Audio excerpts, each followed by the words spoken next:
Hello and welcome. You're watching a final presentation for Project Change and Management. My name is Andy Oscom. I'm a Group 3 member. And this presentation is a brief outline of events and most notably some lessons learned during the course. In week 1, we started with our project idea. And our project involved the procurement, installation, and commissioning of machinery for a new smoke detector production line that's going to replace the current model line. On-time completion is paramount before sales from the old line are no longer profitable.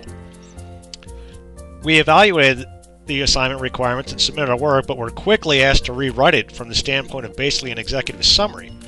Our initial effort was too wordy and it didn't capture the audits well or quickly. This rendition probably got put on the I'll read it later pile, short for not interested. Certainly not what we wanted to happen in the face of top company brass.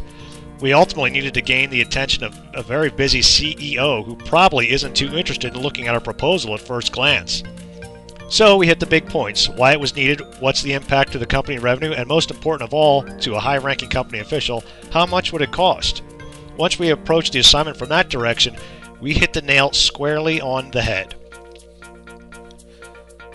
That took us to week 2, where we looked at scope, deliverables, assumptions, and constraints. Here we used more visuals to convey our information. This captured our stakeholder audience more effectively. We created a charter, clearly broken into specific sections for ease of reference. We made a work breakdown structure which included the cost of each deliverable and work package. And we also did a Gantt chart that identified work package and deliverable timelines as well as milestones. Here again, many of the milestones were tied to payments for the equipment. In week 3, budget and quality plan, our team felt good based on the previous 2 weeks, but for whatever reason, this week we focused more on the verbiage than the visuals. Not too swift on our behalf, as what methods we used previously to capture attention wasn't present to do so again. Well, we paid for it.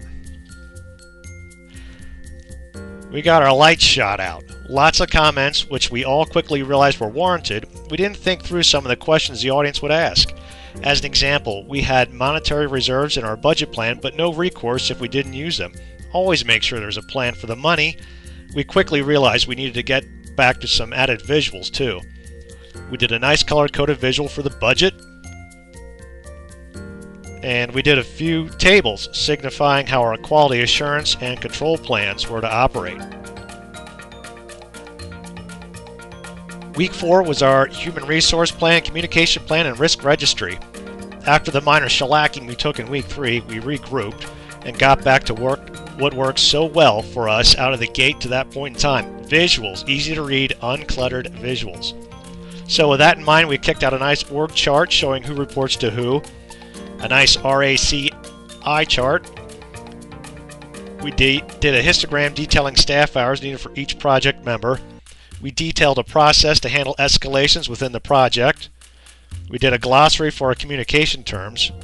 We labeled some of the communication constraints. Naturally, we did the communication plan as well visually. We even did a nice flowchart for our communication process. And lastly, we compiled a table for our risk register. Our CEO was thrilled with the work we had done. Our charts and tables made it clearly look like we knew what we were talking about, and also that we had a plan to deal with anything that came up.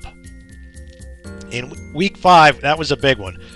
We had to tackle change control, how we'd handle our communication efforts in detail, and then ultimately submit the final project. So we went right to what worked the best by keeping sentences to a minimum and created more charts, forms, and tables.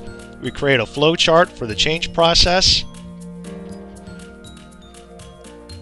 We created a form to be used by project members when initiating a change.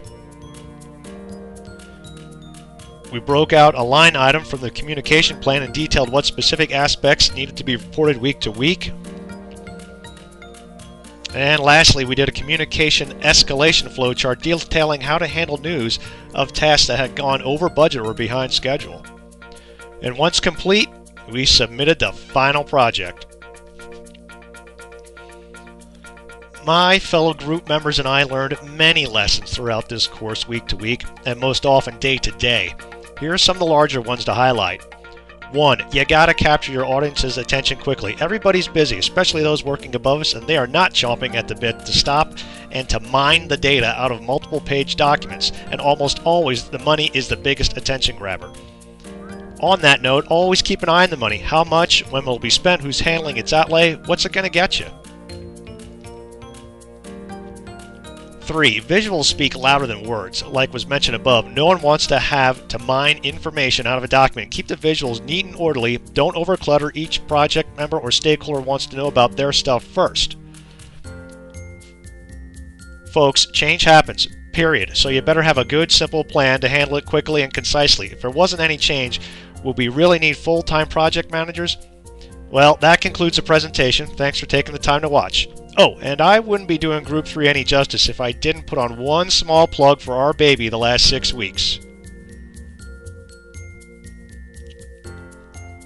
Ekoms, your first choice in fire safety. Thanks for watching.